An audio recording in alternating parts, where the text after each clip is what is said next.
Okay, now we're going to reassemble the top end, put the cams back in. First we're going to put the other slider back in. Alright, we've got the bags labeled. This one's left intake.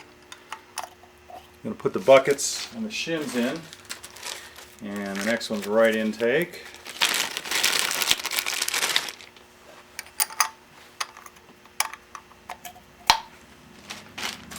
And the next one is right exhaust.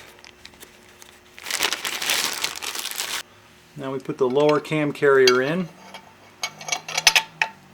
making sure that it seats properly on the pins. And we're going to put the two cams in, and we want to try to get the lines lined up and have it on the cam chain. So this will probably require some readjustment, so we'll just get it in just to start with. Okay, they're both in, but the lines are not in the right place. They need to be parallel with this surface, so they both need to be adjusted. So in order to do that, what we need to do is pick the cam up and rotate it with respect to the chain. So let's try a couple of notches. That was the wrong way.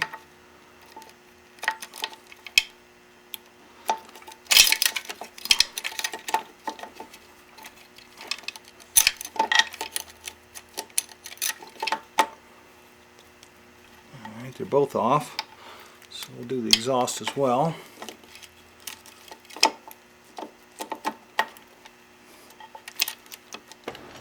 Alright, the cams are adjusted properly. You can never get them perfect, but you can see that they're in good alignment and they're fairly parallel with that.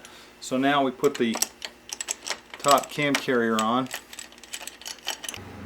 Alright, now before we torque the carrier together, we want to get some Loctite on these bolts and get this thing torqued up, because it is what's going to hold everything in position.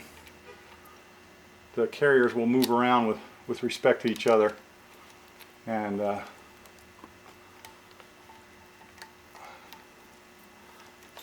alright, so we're going to torque these,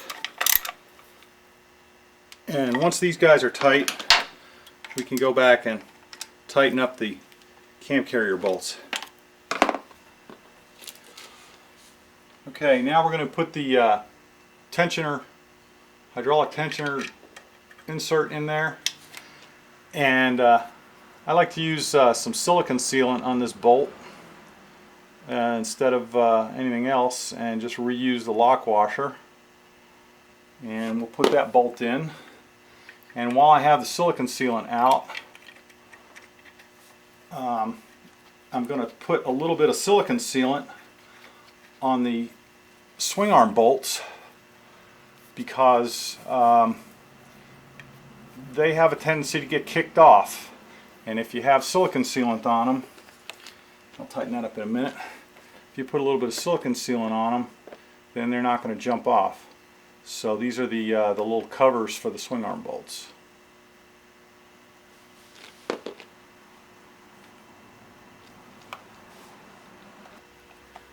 Alright, before I put the valve cover back on, I want to make sure to wet the gasket with oil so that it can slip around. I've got 43,000 miles on this motor, and this is the original valve cover gasket.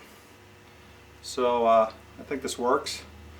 Alright, with a little bit of oil on there, we can go ahead and put the valve cover on.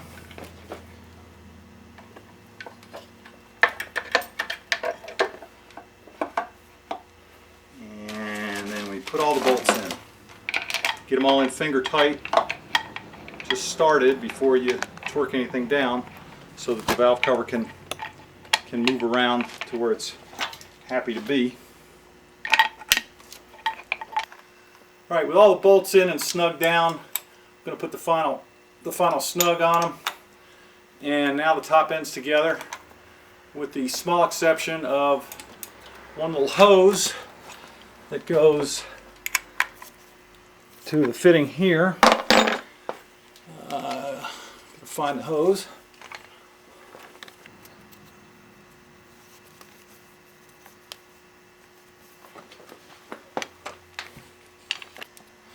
Alright, we've got a few wires to take care of. That's the neutral indicator. There's the oil pressure.